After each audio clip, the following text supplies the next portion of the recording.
In this video, we will talk about sniping. Why does a cartridge with a lower muzzle velocity hit better? What sniper rifle to choose? What is more and scope elevation? And what optics to choose? Let's discuss these topics. Let's start with the most important thing – the weapon.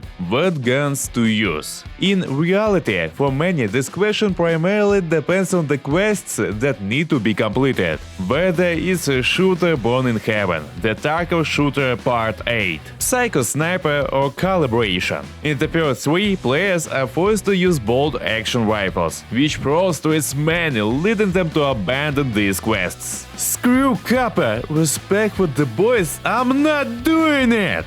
However, bolt-action rifles are not that bad. They generally have a high muzzle velocity, which is undoubtedly a plus, as well as accuracy. However, they have an obvious downside due to the need to cycle the bolt. Not only do you lose precious moments when you could have shot the enemy, but he also disappears from you. If you still decide to take on the quests, the quietest is the DVL. Its sound is like a quiet slap. The most convenient is the Orsis, pulling its bolt almost doesn't harm visibility, and the lightest is the M700, but it is important to assemble it correctly. Here's an example on the screen. Weight is also a very important parameter. Of course, it's a secondary if you decide to lie on the rocks and wait for your target, having dropped the backpack in the visible place in advance and waiting for your prey. But there are different types of players, and I belong to those who just find it boring to sit in one place. Therefore, completing shooter born in heaven was for me about luring enemies into unfavorable positions and catching them on mistakes, without trying to pretend that I'm not visible on the location. And the Psycho Sniper I closed on factory. With this type of game, muzzle velocity, more, scope elevation, leading shots and even cartridges do not play such a significant role. So, shooting from a distance is actually much more difficult, even if it doesn't look as epic. Sniping with the semi-automatic rifles has its inconveniences and corresponding advantages. At a distance, you will have to change the scope elevation values more often because, again, the muzzle velocity will force it and the accuracy is lower. This means that a guaranteed headshot will be more difficult. But in return, you get much greater efficiency at close and medium distances. Write in the comments if you want a detailed analysis of weapons from a sniping perspective. Next, ammunition. This is simultaneously complex and not very complicated issue. On the one hand, everything is simple. Look at the penetration, muzzle velocity. If both of these indicators are high, then you can shoot at long distances and confidently defeat everything that moves. Because the higher the initial speed, the sooner the bullet will hit the target, and the longer it will not change its flight trajectory, which means you will change the scope elevation less frequently. Correct? Not entirely. There is a parameter that usually isn't even indicated in the ammo table. It's the bullet weight. When you take a cartridge, neglecting even some other indicators only for the sake of muzzle velocity, it's a mistake. Suppose the base specimen in the 5.56 caliber is SSA AP. Its muzzle velocity is over 1000 meters per second. And this is not even taking into account possible buffs from the weapon itself, which we will talk about later. But will this cartridge really be better than albeit average in efficiency? The M80 in 7.62 by 59 caliber. Tarkov Ballistics will answer this question for us. Yes, you have probably heard about it, but I am more than sure that many have not used it to its full extent.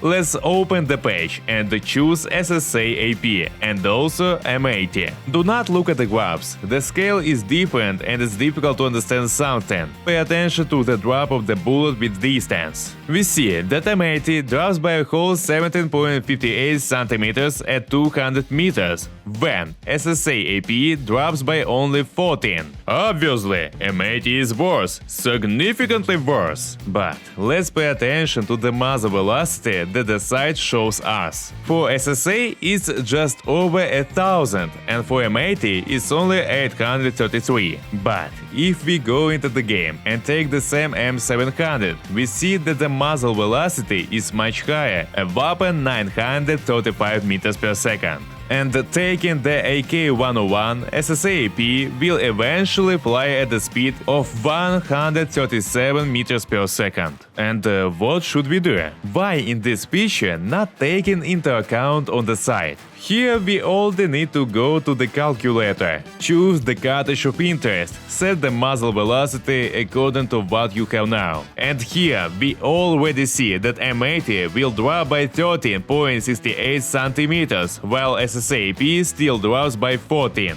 We already have that M80 will perform better in these conditions. So what if we load 993, the best cartridge in caliber 7.62? In the game it will show us 121 meters per second. And on the website this corresponds to a drop of 11.27 centimeters at 200 meters. Subtotal. If you are planning to snipe seriously, then take into account the true values in the calculator and do not rely only on the basis ones from the cartridge table. So, what does this bullet drop tell us? Obviously, that at 200 meters, the initial trajectory of the bullet will shift downward by the specified amount in centimeters. The head of a PMC is approximately 18 to 20 centimeters in height, and if you aim roughly in the center of the head and your bullet drop is a whole 17 centimeters, then with the basis zeroing at the 100 meters, you will hit 17 centimeters below, at the best in the neck,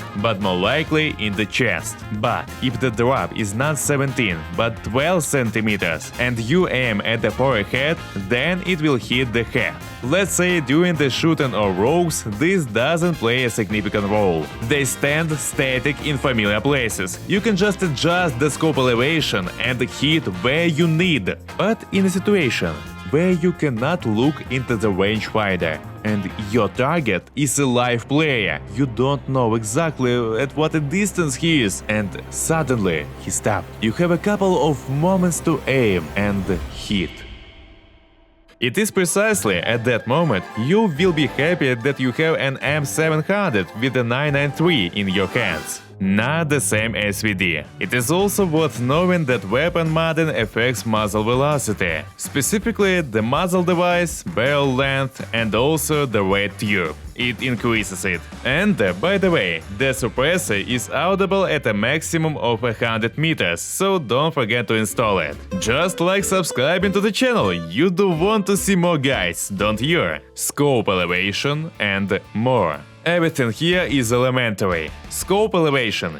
You adjust your center crosshair to the distance where the enemy is located. So, if the distance is 200 meters, you set the scope elevation to the same, and by shooting at the center of the sight, you will hit where you need. More is precision. The higher the value, the worse. 1 unit corresponds to 1 centimeter of deviation at 100 meters.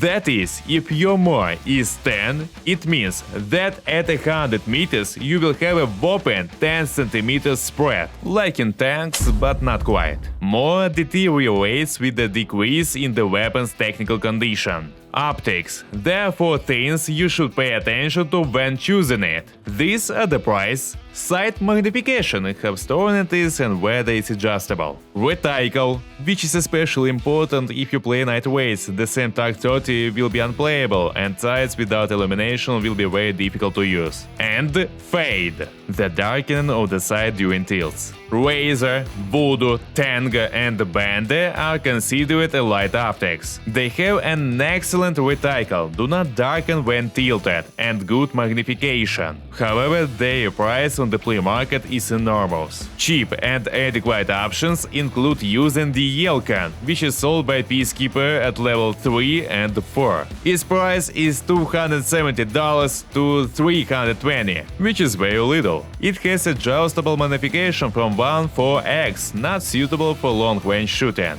If you want to shoot far, a cheap optic is the 1P59 or 1P69. It has a magnification of 310x, and the price is around 15K.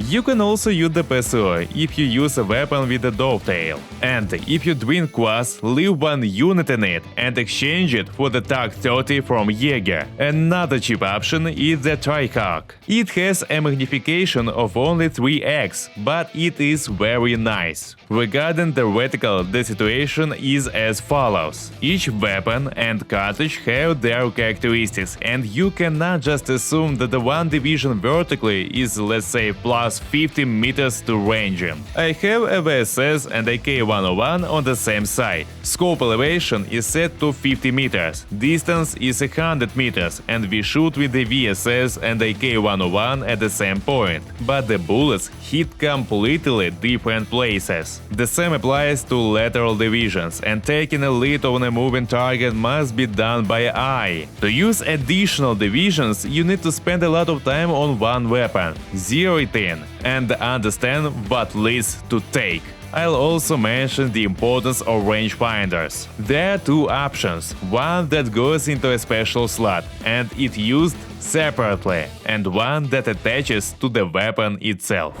Well, young sniper, or maybe not so young, write a comment on this matter, add to or correct me if I'm wrong. Subscribe, see you next time.